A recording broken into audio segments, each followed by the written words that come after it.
This is the part of the show where we talk with one of the pros about improving our poor, pathetic games, because disc golf is not easy. And helping us out today is Shawn Sinclair. Shawn has been out on the PDGA National Tour for over 4 years. Shawn, what was your last National Tour win? No, just about 3 weeks ago I won the 2002 Mid-America Open in Columbia, Missouri. You've been all over the country, you've played a million courses, you pretty much know all the trick shots. I try to know all the trick shots. In order to get to the next level, you need to have a wide array of shots. The key to winning disc golf? Saving par. That's what Shawn's going to help us with today. Come on, Shawn.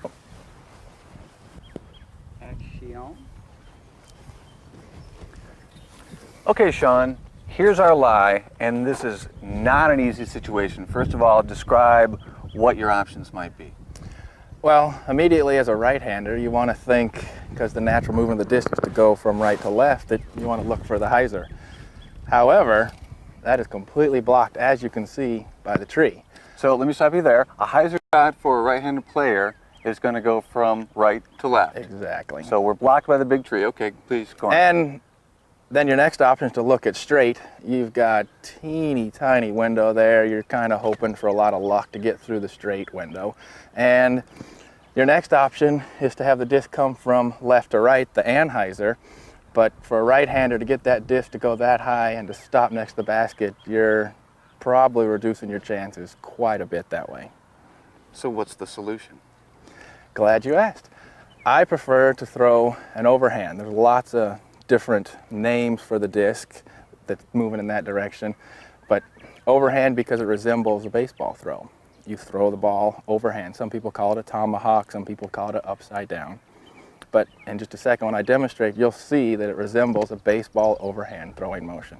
So to be clear, you don't have to, in disc golf, you don't have to throw a frisbee out flat. There's a lot of different ways you can get it to the basket. Exactly. There are no limitations on what the disc has to do. So for an overhand shot, what do we need to know? Well, basically, there are two types of overhands. There is what's called a thumber, and I'll show you here, where you're going to hook your thumb, so it's called a hook thumb, on the inside of the disc. This is going to turn 2 times in the air.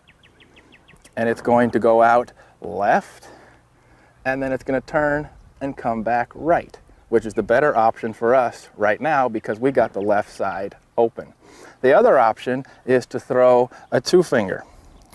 Similar to people that want to throw a sidearm, you're going to put both fingers on the inside. This one, however, is going to go out to the left and come back right. That's not an option for us right now, so we're going to go with... Because the shot is blocked. Exactly. So we're going to go with the hook thumb overhand. Let's see it. Okay.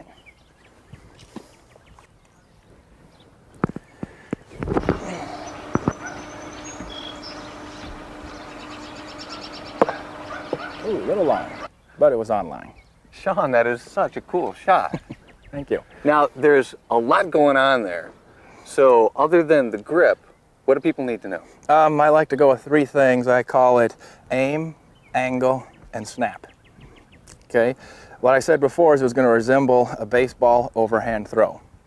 Okay, that part is very simple. The footwork is just like throwing a ball. I basically took 2 steps, and it's almost as if you were throwing a ball from the outfield into the infield, where I just took right, left, and threw the ball.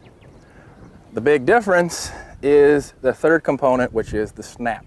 Most of this throw comes from your wrist. If you don't include your wrist snap on this, it's going to kind of wobble, as we call it. Okay. So here you are going to be following through, but the focus is the snap needs to be up. All right. Okay. First one was aim. Right. Which Now, we haven't talked about yet. We haven't talked about the aim. If we use a clock, and I like to call the basket 12 o'clock. Mm-hmm. Okay, and we got 6 o'clock directly behind us. For the hook thumb that's going to move from our left back to our right, I like to aim about 11 o'clock.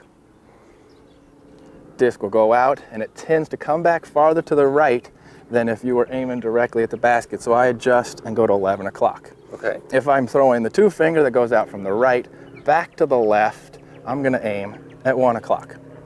Now, does it matter what disc you're throwing? Will that affect where you need to aim? that will affect where it's going.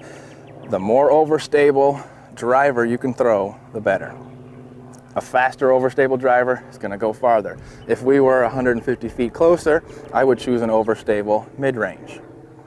But you want to go with overstable. As soon as you start getting into stable and more understable discs, then they're going to start turning and flying back to the left, and I don't even want to get into that. So if people are shopping for a disc that they want to use for overhand shots, an overstable disc is what they should ask for. Exactly. Overstable driver. So we've got two of the three components. We've got aim and we've got the snap. The third is angle. If I grab a disc here, just as we were saying 12 o'clock with the clock being the basket straight ahead, the angle of release is perpendicular to the ground to get the truest flying shot. So straight up and down. Straight up and down. The tendency that usually happens with this is the people that throw it fly open with it, and they get the disc to turn and it comes way right. So 2 o'clock, not good. Stick to 12 o'clock. Straight up and down on the aim. Okay. The straighter you can get it, the longer it's going to fly and the truer it's going to fly. Straight up at 11 o'clock. Exactly. You should get there. So we're doing our aim at 11 o'clock to the basket, our angle straight up perpendicular to the ground, and our snap, the third component, is following through with the wrist hard, straight up. It seems real complicated, Shawn, but the beauty of this shot is that it's very consistent, isn't it? Really, really consistent. A lot of people will use this shot out in the wide open. If you know exactly how far you can throw this, say my range is 300 to 325, if I'm wide open and I need the disc to land in a certain spot, I can throw this because I know what it's going to do. I know we're going to want to see your throwing style again as we mentally apply the techniques you've just taught us. So can we see a few more shots? Yes, we can. Cool.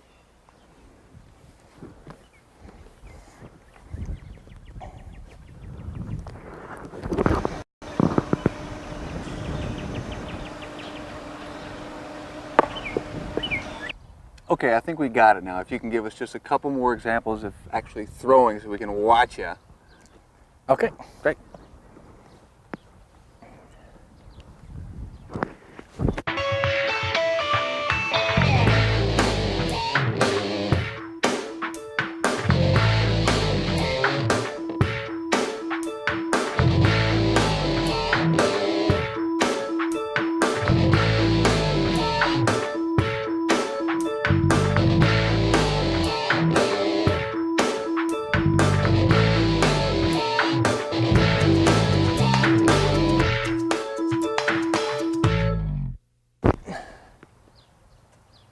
Man, that's cool. So that's one version of the overhand shot. It's got other names as well, the tomahawk or the hammer, but it's a great trick shot to have in your bag, and again, it provides a real consistent shot. If you need to go 300 feet, you can do it pretty much every time. That's the idea. Shawn, if people want more information about this or some other advice from you, where can they go? Two places. They both go to the same place. The name of the company is Gateway Disc Sports. You can go to gatewaydiscsports.com, or you can go to gdstour.com, where, I don't know if you knew this, you can find out information on course design as well as setting up a tournament in your local area. And if people want to contact you directly, can they from that site? Yes, you can go to Shawn@gdstour.com and feel free to send in questions, and I will respond as I get to them. We'll see you on the fairways.